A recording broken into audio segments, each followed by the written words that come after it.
यक्षिणी की यात्रा को समाप्त हुए काफी समय हो चुका था, लेकिन उसकी उपस्थिति और सिद्धांत अब भी समय के पार गूंज रहे थे। पृथ्वी पर शांति और संतुलन का जो नायक था, वह अब एक किंवदंती बन चुका था। लेकिन यक्षिणी की कहानी यहीं खत्म नहीं हुई थी। कुछ समय बाद एक नई चुनौती सामने आई, जिसे यक्षिणी का मार्गदर्शन और शक्ति फिर से जरूरत थी। एक दिन एक नया खतरा उभर कर सामने आया। यह था कालसर्प का प्रकट होना।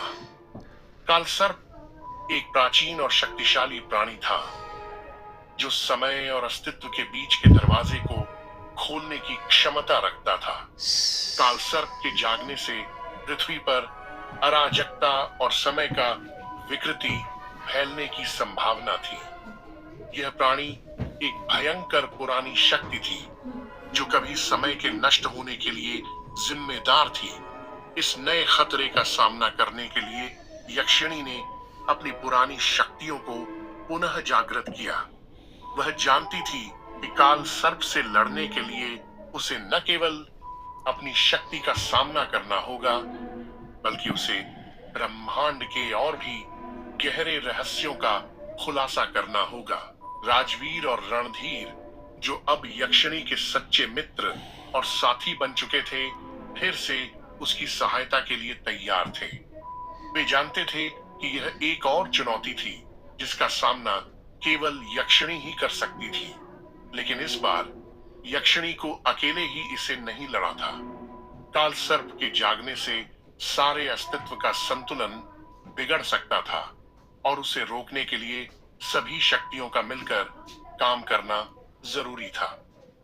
यक्षिणी, राजवीर और रणधीर ने कैलाश पर्वत की ओर प्रस्थान किया, जहां कालसर्प के जागने की भविष्यवाणी की गई थी।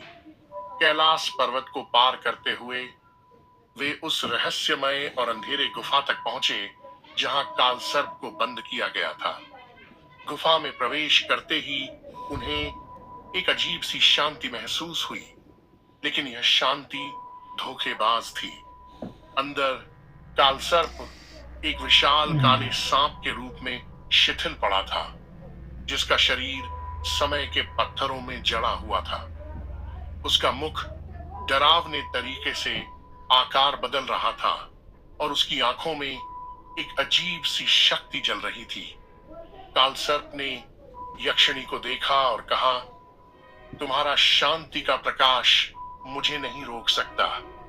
मैं समय के बंद दरवाजे को खोलने जा रहा हूं, और जब वह खुलेगा तो सृष्टि में सब कुछ नष्ट हो जाएगा।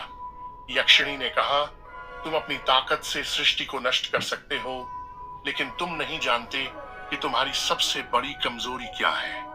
तुम समय का द्वार तो खोल सकते हो, लेकिन तुम इसे नियंत्रित नहीं कर सकते। तुम केवल एक प्राचीन शक्ति हो, जिसे अब शांति के मार्ग पर जाना होगा। कालसर्प ने उग्र होकर हमला किया, और उसकी पूरी शक्ति से गुफा में तेज हवाएं और लपटें फैल गईं। यक्षिणी ने अपनी आंतरिक शक्ति को महसूस किया, और अपनी आंखों में एक गहरी आस्था और समझ के साथ कालसर्प का सामना किया। राजवीर और रणधीर ने यक्षिणी का साथ दिया और उसे ताकत दी। यक्षिणी ने अपनी शक्ति को नियंत्रित करते हुए कालसर्प को अपने प्रकाश में लपेट लिया।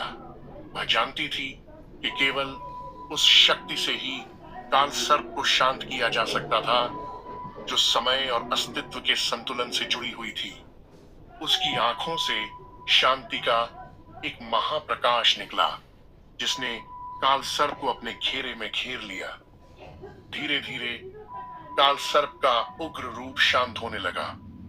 उसकी आंखों में डर था, क्योंकि उसे यह एहसास हो चुका था कि वह शांति और समय के संतुलन के सामने हार रहा था।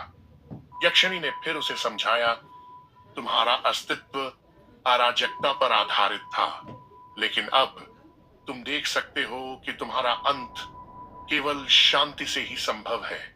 यह समय का मोड़ है। तुम्हें खुद को शांत करने की आवश्यकता है। एक शक्तिशाली और नायक रूप में काल सर्प के अस्तित्व का अंत हो गया।